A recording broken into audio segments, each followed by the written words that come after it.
Hello and welcome to Inside Music, episode number 106. I'm your host, James Shotwell, and it's great to be with you again. This episode is a little different than recent ones on Inside Music, but I think you're going to enjoy it because it's a bit of an investigation, a little bit of an eye-opening exploration of something you're probably not familiar with. If you recall, in recent weeks, we've talked to a lot of up-and-coming artists about their struggles to get into the music industry, and if we've learned anything, I would hope that it's that every individual's journey in this business is different. There are a few things that connect us all, typically the passion and the drive we have if we find success, but overall, everyone is a little bit different. Everyone gets their own unique path in this business, and that's something that doesn't happen in a lot of other industries. So today, we're going to explore one of the more unique ones that I think a lot of people don't actually know exists. If you've ever been to a music festival, you've probably found yourself thinking this: what's with the hula hoops? And anyone that hasn't been to a festival, let me explain. You might have seen this at a concert in your area, especially if you're into EDM, but at every music festival, inevitably, there are a group of people with hula hoops, fire sticks, and a whole bunch of other objects that they are dancing with, manipulating, however you want to say it. And it turns out that's a whole culture. In fact, some of those people you see at festivals are getting paid to be there. They're probably making more money than you are in music right now, and they're doing it without learning to play an instrument, and it's kind of fascinating. That might make some of you mad, but I find it fascinating. So in this episode, while I was back in Michigan, I found somebody who's a part of this movement, which is known as flow, or flow culture, or object manipulation if you want to be really specific about it. But I found someone, my friend Layla, who has been working on her activities in flow for a while now, and I figured she would be a good person that could explain this whole scene to me, because it's something that is completely foreign to me. Other than seeing it and probably making a joke about it at some point, I knew nothing about flow before this conversation, and now I know so much, and you will too once it's finally over. I don't mean that like it's a long conversation. It's only about 30 minutes, but we try to cover everything as fast as possible. You're going to learn about the careers people get in flow, how people learn, the community that exists there, and how you can get started if it's something that interests you. If not, that's okay too, but I think you're going to at least have a greater appreciation for what people who are into flow do when they go to these events, because it's a lot of work. Like, I don't even go to the gym when I know I should, and these people make going to the gym part of what they do every single day, in addition to usually working out, because flow takes a lot of effort. Anyways, this is hopefully part of a series. I like the idea of exploring subcultures that a lot of people don't really talk about. I want to keep interviewing individuals. I like telling individual stories, and we do talk a little bit about Layla's personal journey in flow here, but I also want to understand the corners of the music industry that don't get a lot of coverage. Like, if you're a juggalo and you're listening to this right now, reach out to me, because I want to know about juggalo culture. I don't want to make fun of it. I want to understand what it is that attracts you to it and what it is about the community that keeps you a part of it. So if you or someone you know is a juggalo, please reach out. You can follow us on Twitter at Inside Music Pod or at Inside Music POD, and I'll be there to listen and accept your messages. Before we get to the show, I do want to tell you a few quick things. First and foremost, thank you for the response to recent episodes.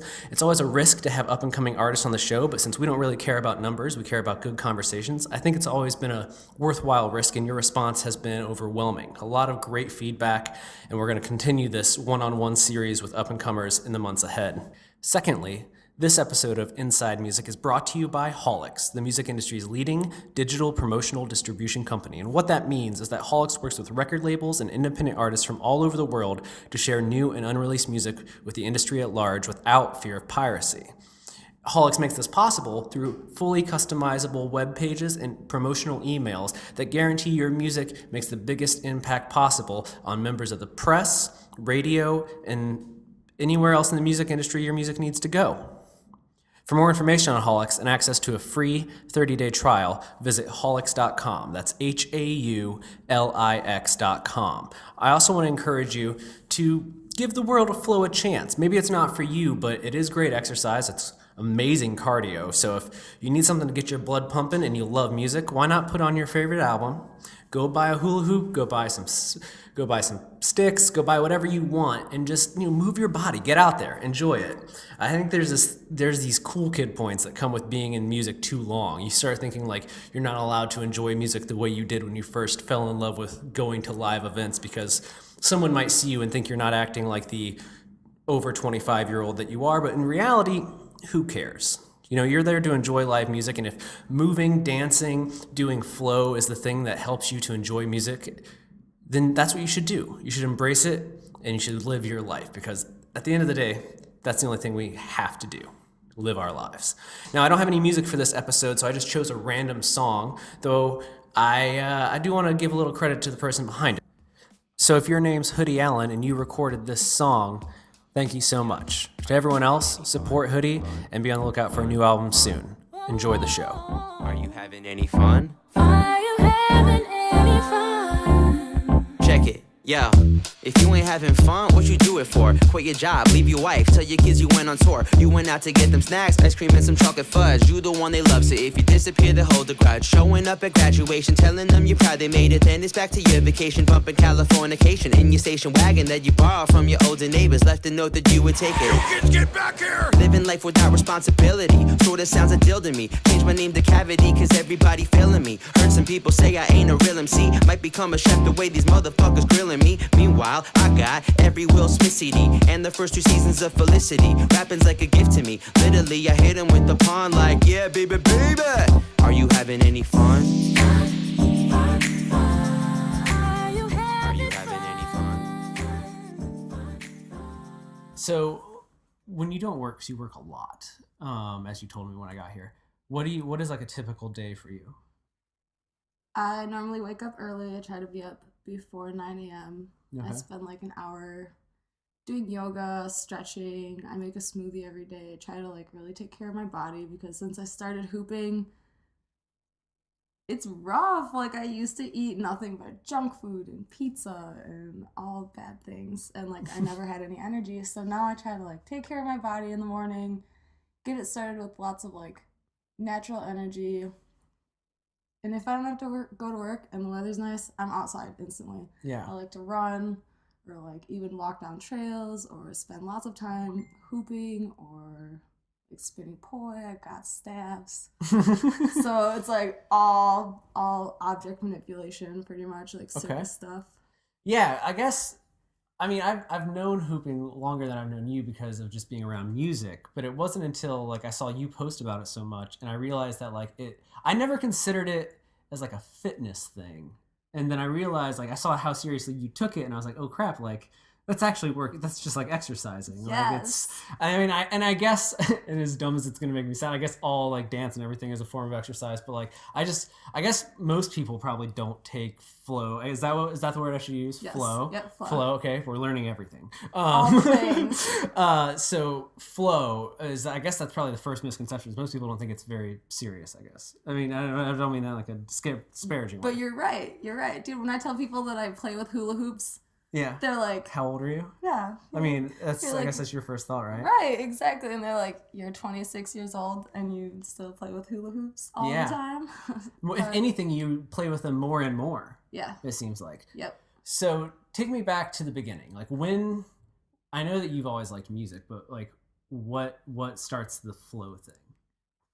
I went to Electric Forest in 2013 and saw this girl with literally like 6 hoops on her body, just going ham with these hoops. And I was like, what? What Mhm. are you doing? How do you do these things? So instantly I came home, started YouTubing it. I was like, damn, there's like a whole community of people that are playing with these hoops. I want to get into it.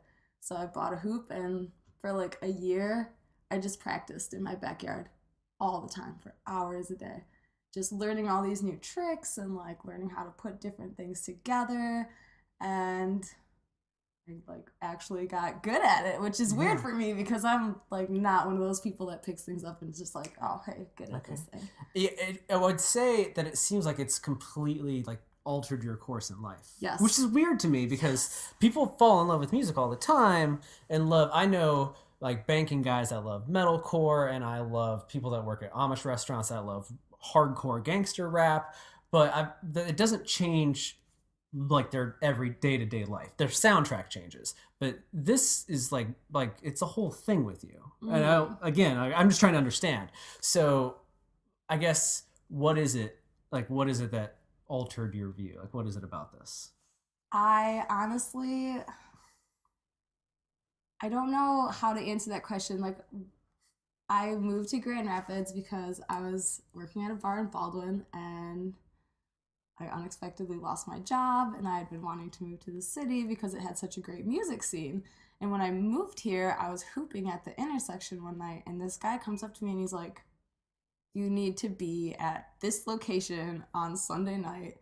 And so I went, and it's like 15 people are standing out in the parking lot of this aerials gym with fire, and they're like spinning all these fire props. And I was like, what is this? This is magical. And so I instantly like introduced myself, and they're like, yeah, we do this every Sunday. You should keep coming. And so I did. Every single Sunday, it was like religiously I had to be at these flow jams learning all these different props. And the people that I've met through flow arts are literally just the best people, like the friendliest people, and they have such big hearts and open minds, and like just being part of a community that encourages people to grow, always grow, and with that growth, stay humble though. Always be willing to help others, because that's what the flow life is all about. Like these flow festivals that we go to, they're workshops. It's just all day you have all these classes, and you have these incredible, talented teachers that just want you to learn all the things, and they'll sit down with you, and like when you're like, I don't understand how you make this happen, they're like, try it this way, try it that way, and they like work with you until you get it, till it finally like clicks in your mind. And so everybody just wants everybody to grow together, and that's like something that's so important to me in life. So I was like, yes, I'm gonna take this and run with it and see where it takes me. Okay, well, let's back. I gotta take it apart a little bit. What's you said Flow Festival. What how, okay, so like where do you do a Flow Fest? How many people would you say?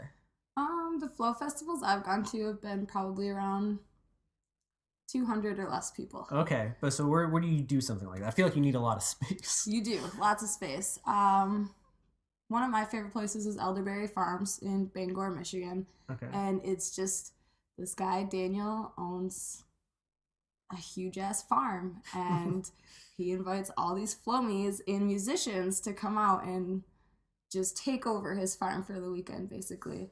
And but there's places like all over the United States. New England has a great fire festival.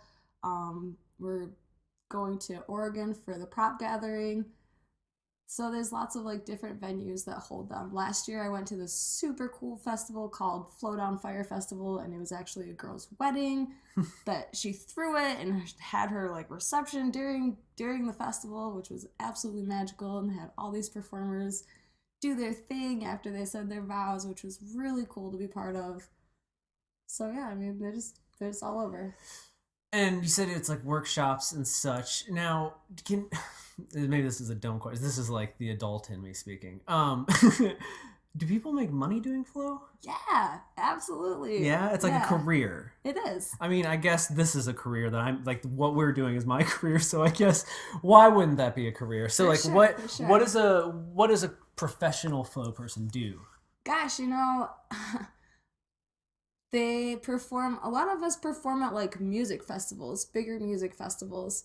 So some of those people that you see are paid when you go to like a Bonnaroo or something. Yeah. Most of them are paid. I mean, I performed last year for Halloween on Ionia. Okay. So, and you can make any range of money. I know people that make like $1,000 off of one gig performing at like Electric Forest or Bonnaroo or Coachella or something like that.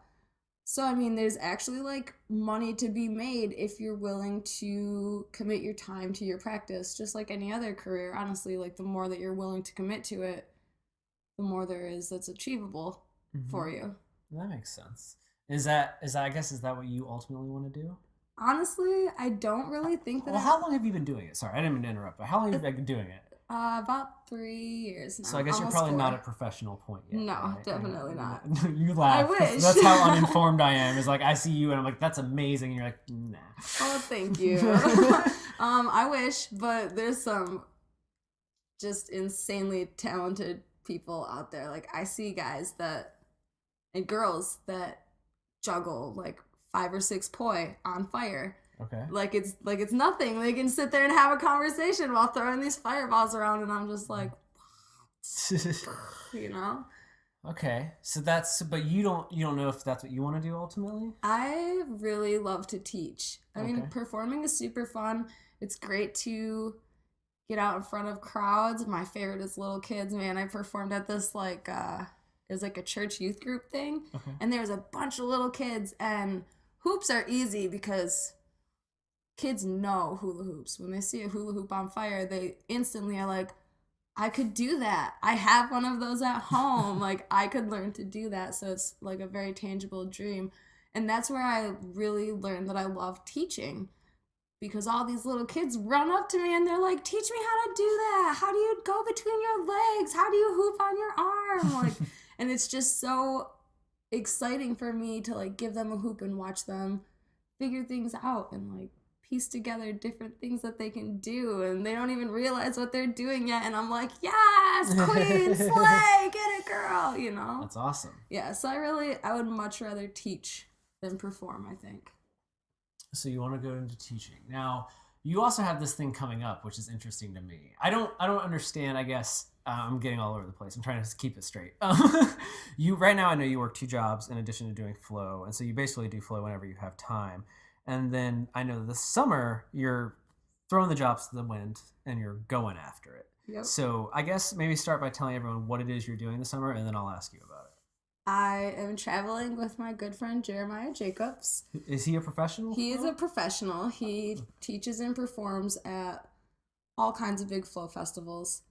And he basically has the opportunity to bring somebody along with him. He's got a lot of plus one tickets for these festivals, and he's like, I want you to come adventure with me. And it's crazy. My life has been like super hectic the past couple of months. Like I said, my car just got totaled by a drunk driver.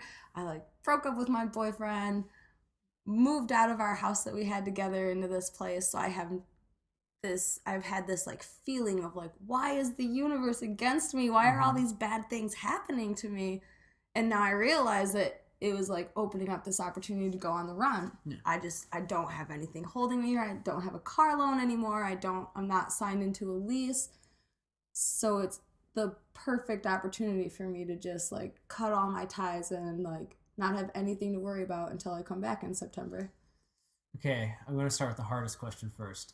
How did the family react to this idea? They're so excited. Okay. Honestly, I was really worried about telling them like, oh, hey, mom and dad, I don't really have that much of a plan to tell you. All I can say is I'm going on the road with this friend that I've had for a couple years that you've never met. But don't worry, he's totally legit, totally a good, trustworthy guy. And I expected my parents to be like, Layla Marie, yeah, what are you doing with your life? Like, you're legitimately trying to run away and join the circus. Yeah. But they backed me 100%. You know, my mom was like, I think that this is what you need to do with your life. She's like, I know that you've always been passionate about traveling. The last 3 years, you've dedicated yourself to this flow life and you haven't given it up yet. So it's obviously something important to you. And she wholeheartedly supports me. My dad is the same way. And I mean, my dad's a musician. He's played drums his whole life, so he gets it. Mm-hmm. So it's really awesome to have all these like wonderful, my family and my friends too, like this awesome support system that's like backing me all the way. So there was never like, what?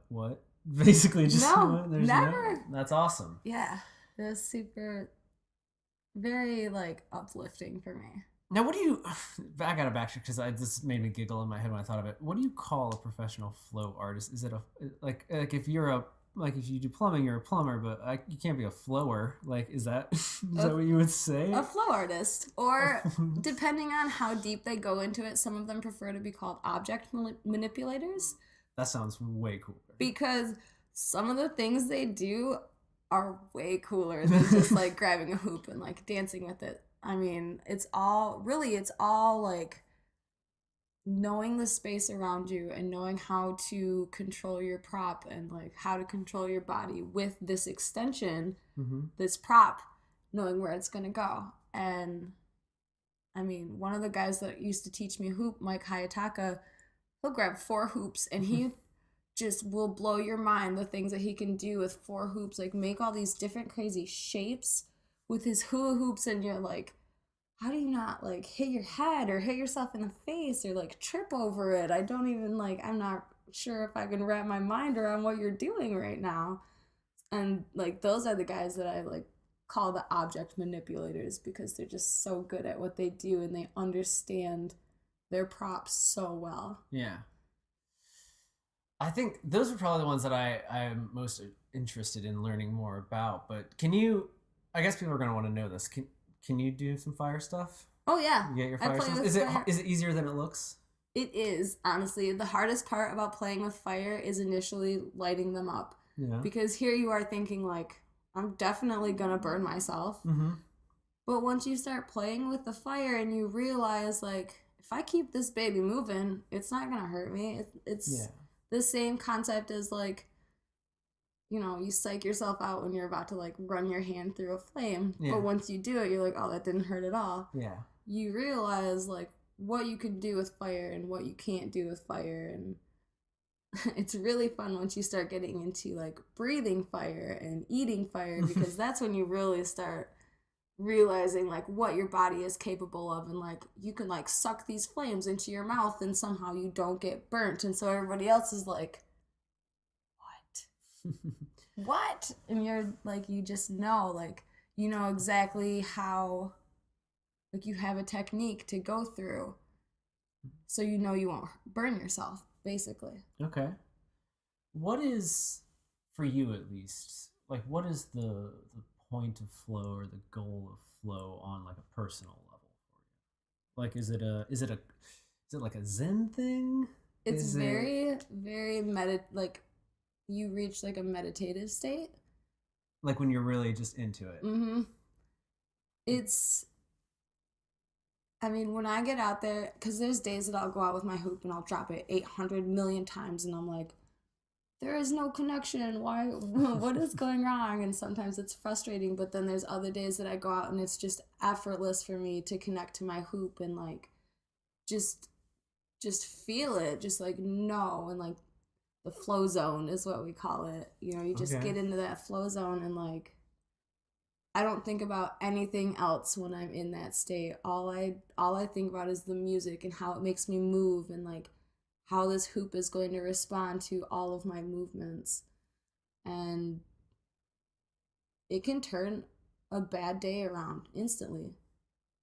I've heard that there's flow for pretty much all genres of music. Actually, today, before I came here, I was talking to somebody else and they were telling me about working the Attila tour and seeing flow at Attila, and I was like, that's okay. I was like, I don't understand how that works. So for you, like, do you have one genre that's, like, your flow genre? Nope. No? I flow to everything. I mean, it's so funny because I'll literally just put my Spotify on, I'll just put it on a random shuffle and, like, it'll go from Asking Alexandria and Piercevale to Pretty Lights to Tipper and it's all over the place. And it's fun because everything makes you boogie differently. Everything, like, your body reacts to every genre differently. So your flow is always, like, changing. And that's one of my favorite ways to practice because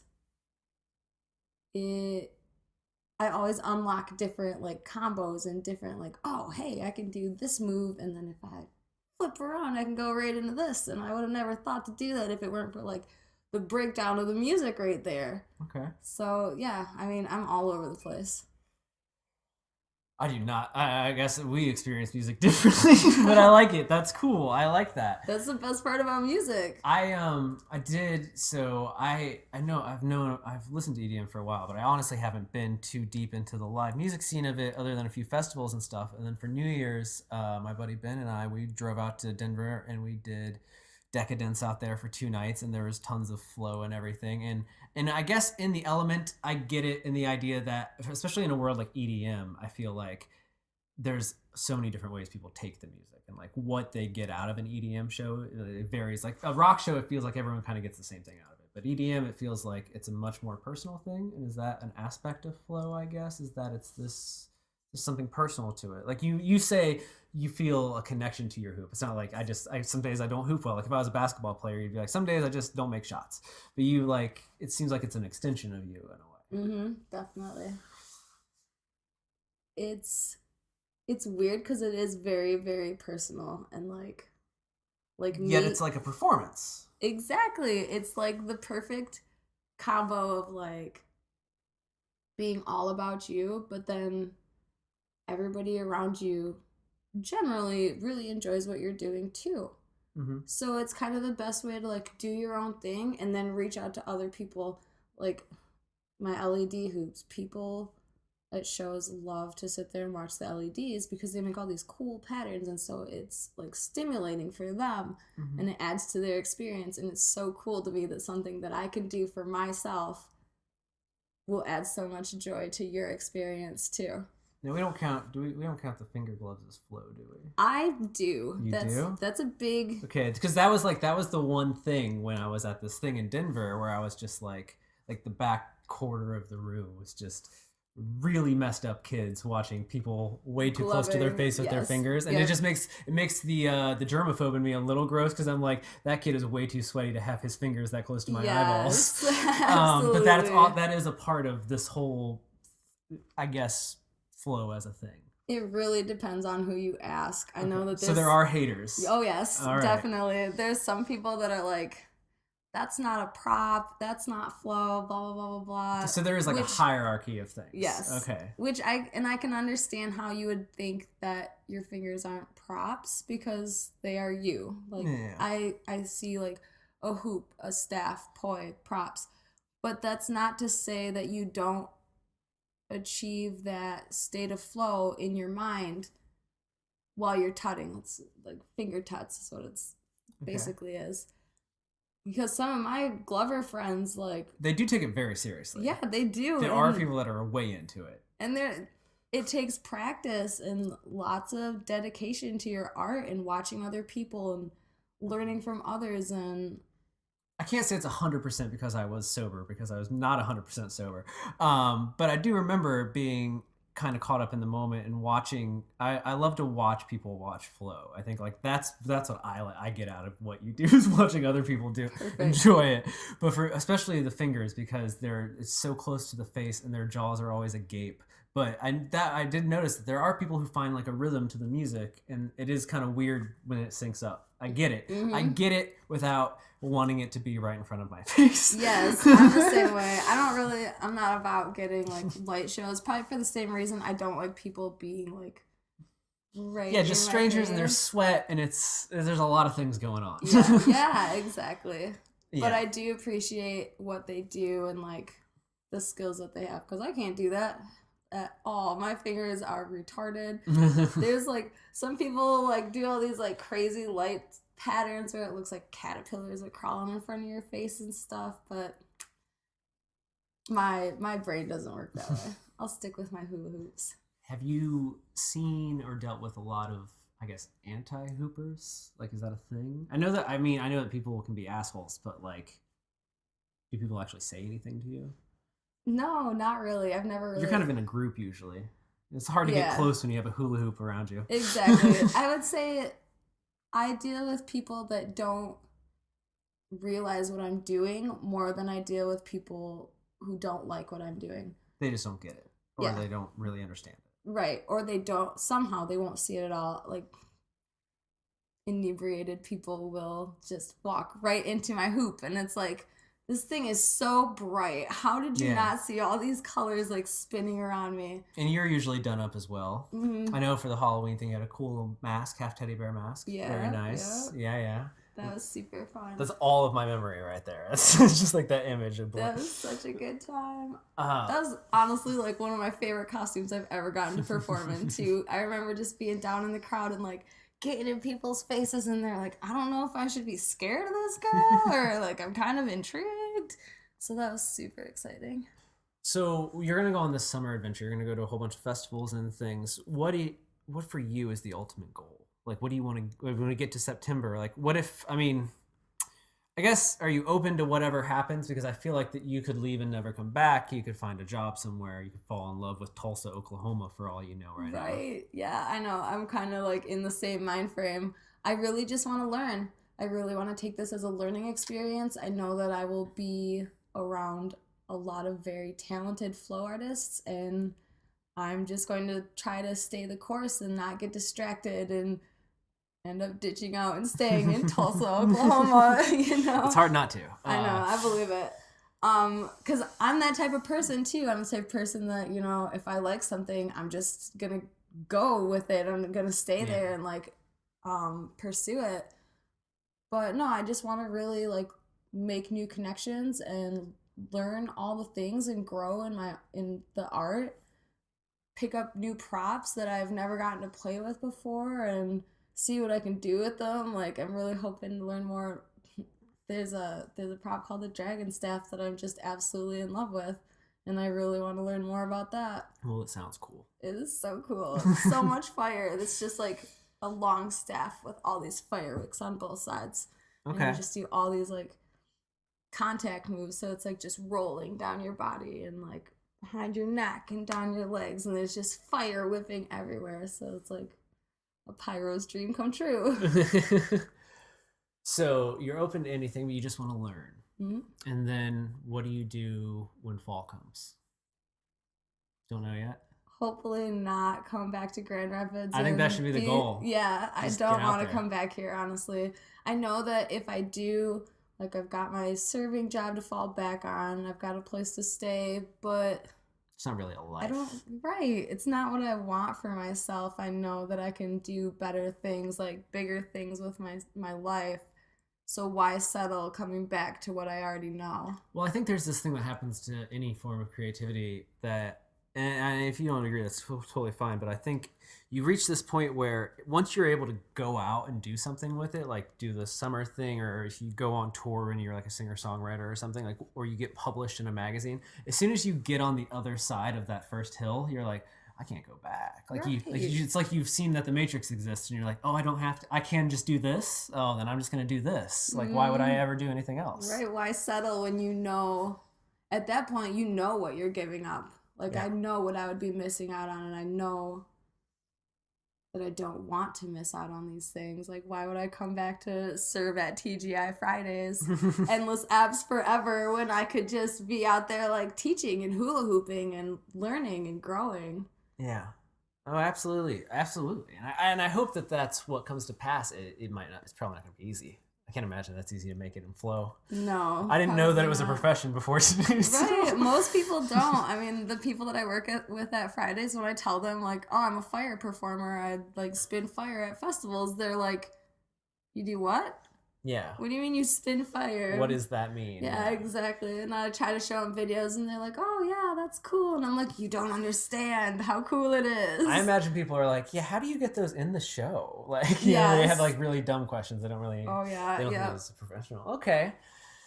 So what do you have between now and summer then? So like, what is your flow schedule beyond like practice? Like, where do you flow? If people want to see you flow, I mean, you're based in Grand Rapids right now. So like, do you do it at shows in the area, or are there events for flow? Not too many shows in the area. Sometimes my friends will throw like low key like sets, basically, where they just have a bunch of their DJ friends get together, and like I'll go out and perform if they have land or if they have space.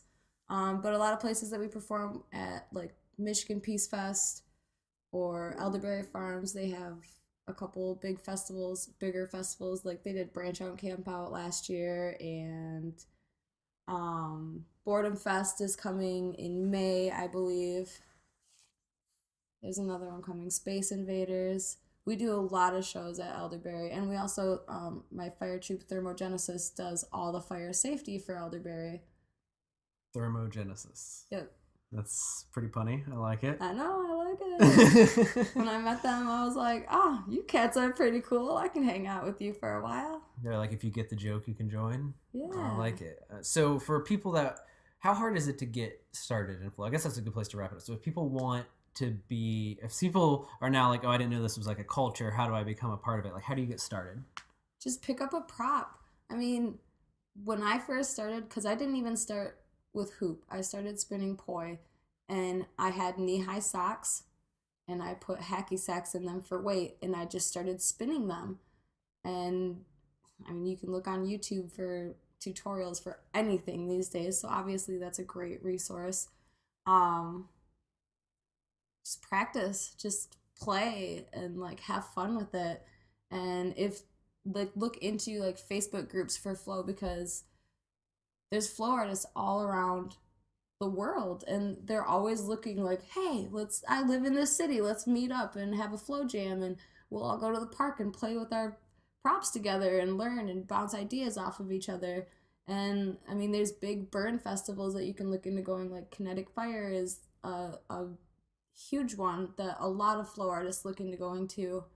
I mean, you just got to put yourself out there just a little bit. I mean, like I said, I was just hula hooping at the intersection, and it literally, like, the life came to me. They were like, you need to be part of this. And now, well, okay, so out of your circle of friends, you're the people that are close to you. What percentage of those, outside of, like, blood relatives, are flow family? Is it more than 50%? At this point in my life, yeah. Like, so it's really like it's become your life. Yeah, definitely. I mean, the people that I hang out with, the people that, if I have a day off and I'm like trying to get a hold of them to hang out with them, we're trying to flow. Like, I have close friends that, we go over to their house and we push all their furniture to the outside walls, and we're just like spinning stuff in their living room. Sounds like the best viral videos of all time. Yes. Like just the fly on the wall in these situations. Definitely. Just seems amazing. It's so fun. But yeah, I mean, most of the people that I spend a good amount of time with are into flow now. Mm-hmm. Well, I hope it works out. Thank you. I mean, it's got to work out one way or another. There's no way that it's like... You can't go back now. Right. I can't go back, and I know that it's never going to leave me, and it's never going to let me down. Even if I don't ever, like, become this well-known teacher or performer, like, the ways that it's changed my life and made my life better already, there's nothing else in the world that could do that for me, honestly. No, I get that. No, I think that's, I think you said it. Like, that's the perfect way to put it.